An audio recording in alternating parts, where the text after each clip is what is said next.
plazo que el presidente Guillermo Lasso dio al comandante general de la policía Fausto Salinas para encontrar a Germán Cáceres, principal sospechoso del femicidio de María Belén Bernal, termina este domingo 2 de octubre. Y según lo dicho por el ministro del Interior Juan Zapata días atrás, a partir de aquí será el jefe de Estado quien tome una decisión sobre lo que sucederá con el uniformado. No es el momento de descabezar el mando institucional. Si me pregunta a mí, la apreciación personal del general Salinas ha sido un oficial destacado durante toda su trayectoria, lastimosamente.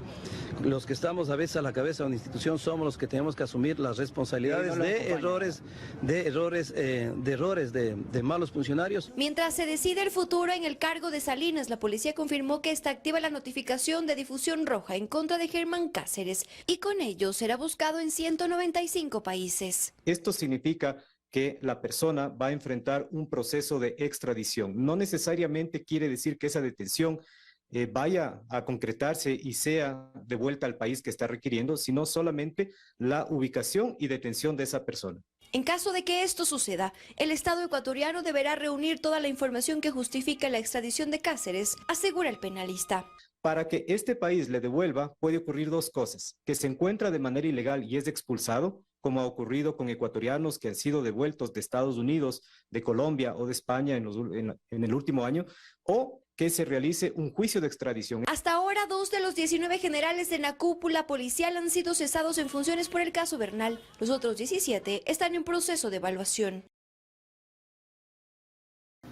En comparación con las pasadas elecciones seccionales, para el próximo proceso de febrero 2023, se inscribieron 17.500 candidatos menos. Proceso 2019 fueron 81.000 aproximadamente candidatos, hoy hay 63.500. Esto, según el consejero Cabrera, se explica por varias razones. El tema de que el 30% de las listas está encabezado por mujeres. El tema de los $25 que cuesta la notarización de las declaraciones juramentadas en el sector rural, $25, sí representa. Y aunque ya muchos candidatos van confirmando sus nombres en la papeleta, al no existir recursos, José Cabrera recuerda que los listados definitivos aún no se conocen y explica la fecha. El 18 de diciembre se dará el listado definitivo. Los nombres que ya se van definiendo son los de candidatos al Consejo de Participación Ciudadana y Control Social. Al menos 38 ya están confirmados. 5 recursos fueron aceptados en el Tribunal Contencioso Electoral y falta todavía que resuelvan 28 recursos pendientes, referentes a posibles candidatos. Para la exconsejera del Consejo de Participación, Andrea Rivera, parece un proceso justo. Las y los consejeros sean elegidos con el voto de la ciudadanía, de una forma tal vez más democrática, que puedan ser conocidos y conocidas las candidatas, que se abran espacios de debate. Entre los 38 nombres ya confirmados están 5 actuales consejeros: Juan Dávalos, María Fernanda Rivadeneira, David Rosero, Ivette Estupiñán y Francisco Bravo. Y también hay otros nombres que han sonado, como el abogado del ex vicepresidente Glass, Eduardo Franco Loor, la activista Pamela Troya o el exdiputado y abogado de acreedores de Filambanco, Óscar Ayerbe. Para Rivera, después de todo lo que se ha dicho del Consejo de Participación, se requiere conciencia ciudadana. Y esto les dice a los candidatos. Bueno, las nuevas consejeras y consejeros deberán ser personas íntegras y comprometidas con los derechos de la ciudadanía a participar de todos los asuntos de interés público. El listado definitivo de candidatos al Consejo de Participación Ciudadana y Control Social se conocerá antes que a los candidatos a dignidades seccionales. Aumento en las importaciones y contracción de las exportaciones son parte del balance presentado por el Banco Central, con corte al segundo trimestre del 2022. Una desaceleración del crecimiento de la economía que, según la gerencia del banco, tiene relación directa con el paro de junio. Los 5 sectores más afectados por las paralizaciones fueron energía e hidrocarburos, con pérdidas de $330 millones, comercio con 318 millones, industrias 227 millones, agricultura 80 millones y turismo 56 millones. Y es que el paro nacional de 18 días en el mes de junio provocó pérdidas calculadas en $1.115 millones. Sin embargo, en la mayoría de estos sectores también se registró una variación positiva posterior al paro. Si bien no va a crecer a un ritmo como ocurrió en el 2020 y 2021, la variación va a ser positiva. Luego del auge de la pandemia en 2021, la economía creció más del 4%, no obstante, en medio de una aparente estabilidad y superada la peor mayor parte de la pandemia, desde el Banco Central se había proyectado un crecimiento para el 2022. Esto implica una desaceleración. Existe la posibilidad que esta estimación, que el crecimiento final de la economía ecuatoriana sea mejor que la previsión, pero hemos considerado también la coyuntura política. De ahí que el crecimiento económico proyectado para este año debió modificarse del 2.8% al 2.7%. Permanecen de pie afuera de esta ventana durante al menos 8 horas. Conversan entre ellos, esperan, pero jamás alejan la vista de aquí. Adentro están sus hijos, recibiendo clases en su escuela. Pero la unidad educativa Dolores Veintimilla de la Prosperina ya no es un sitio seguro para ellos. Los padres de familia se turnan para cuidar a sus hijos. Así es, pero ya que uno qué puede hacer. Claro, ya muchas cosas pasan y mi nieta estudia aquí, pues tengo que cuidarla. Hace 15 días en el lugar asesinaron a uno de sus alumnos. El gobernador prometió seguridad. Con la Policía Nacional y con el ejército aquí, porque este lugar va a ser intervenido a partir de este momento. Esto jamás ocurrió. Eso que usted acaba de ver en la escuela es el abandono total que tiene el gobierno a las escuelas y a los colegios. Por otro lado, en Horizontes del Fortín, la escuela donde este jueves asesinaron a una mujer mientras iba a dejar a su hijo, continuó cerrada. Esto sin sumar las extorsiones.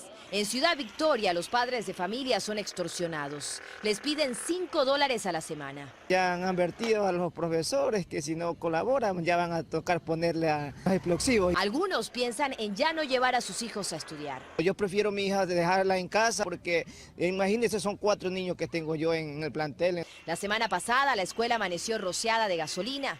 Padres y maestros se lo atribuyeron a amenazas de los extorsionadores. En Mucholote 1, los padres de la escuela inicial Los Andes aseguran que delincuentes han saqueado la unidad educativa 6 veces. Lo poco que tenemos de nuestros niños se llevan. Y este sábado, nuevos crímenes en Sociovivienda 2 vuelven a suspender actividades extracurriculares de los más pequeños. El crimen en Guayaquil ya complica la educación de los niños de sectores populares, sin que nadie haga algo para detenerlo.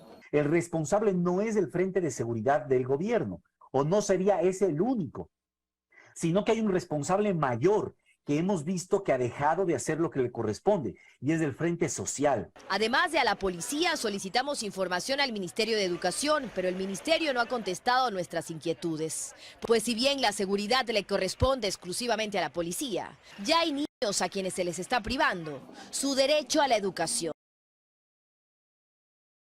Y estamos aquí para hacer un corte de caja, para entender en dónde estamos parados, en dónde está parado el votante latino, qué le interesa, qué le preocupa. Al final, este es un grupo de electores, los votantes latinos, que pueden definir muchas cosas en estas elecciones del 8 de noviembre, entre otras, cómo queda el balance de poder aquí en el Congreso.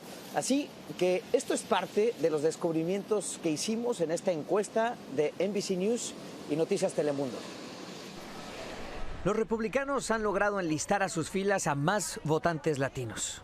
La ventaja de los demócratas sobre los republicanos con votantes latinos es de 20 puntos, pero esa distancia era mucho mayor en encuestas pasadas. Significa que los republicanos han ganado terreno. Republicano, Donald Trump. ¿Y cuáles son los temas que más le interesan a los latinos? Las armas, cambiarle la edad para que le vendan las armas a la gente. Problemas mentales, que hay bastante. Yo pienso que iba a hacer más por los estudiantes de DACA. Me preocupa la economía y el tema de la violencia. Estos votantes coinciden en que el costo de vida, los empleos y la economía están en los primeros lugares de la lista. Pero también son prioritarios las amenazas a la democracia, la inmigración y lo que ocurre en la frontera. Un año difícil en lo económico. Comenzó con el alza de los precios de la gasolina, luego la inflación, que ha hecho mella en los latinos de toda la nación, que apenas intentaban recuperarse después de 2 años de dificultades por el COVID-19. Debería de bajar la inflación, no sé. Sí, la economía. Que la gente que no quiere trabajar porque están regalando dinero. Por otra parte, al preguntar sobre cómo sus ingresos evolucionan frente al creciente costo de vida, el 54% de los encuestados dijo que se están quedando atrás y un 39% afirmó que las políticas económicas del presidente Biden les han afectado. La condición actual de la nación, a pesar de estar muy dividida políticamente, también económicamente deja mucho que desear. A veces los mismos candidatos no nos dan mucho que desear tampoco, porque sus candidaturas están basadas en temas que directamente no nos impactan. Lo que más nos impactan es los aspectos económicos. Más personas consideran que los republicanos están mejor preparados para manejar la economía y atacar el crimen. Pero los demócratas son mejores en temas como proteger la democracia y manejar el aborto, de acuerdo con el sondeo. Más de la mitad de los latinos está contra la decisión de la Corte Suprema de anular el derecho constitucional al aborto. Y eso marca la diferencia, teniendo en cuenta que el aborto es uno de los temas que los encuestados afirman podrían hacerles cambiar de partido a la hora de votar por un candidato.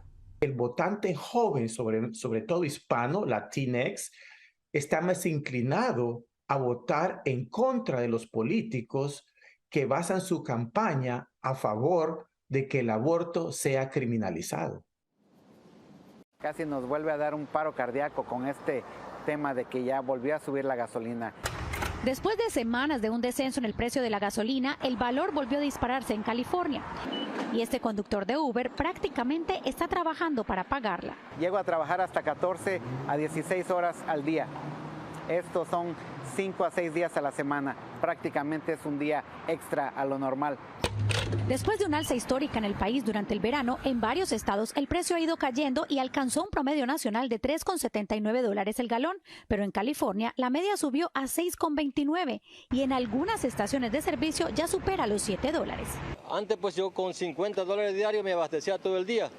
Ahora estoy gastando hasta 150 diarios. Y es que algunas refinerías en el norte del estado están limitando sus labores por cuestiones de mantenimiento, mientras otras están haciendo reparaciones. Esto está interrumpiendo, ¿no?, la producción de gasolina y está afectando pues el suministro del combustible aquí a nivel estatal. Llevando al inventario más bajo en una década que no alcanza para suplir la demanda. Se espera que para noviembre el precio baje de nuevo. Para ahorrar en el consumo de gasolina, los expertos recomiendan, entre otras cosas, buscar por adelantado los lugares donde está más barata, poner combustible en las noches y manejar menos. Tratar de evitar arrancar y también frenar de manera abrupta, porque esto puede aumentar el consumo de la gasolina hasta en un 40%. Y como hace Alfonso, limitar el uso del aire acondicionado. Abrir las ventanas o traer su abanico y tratar de refrescarse.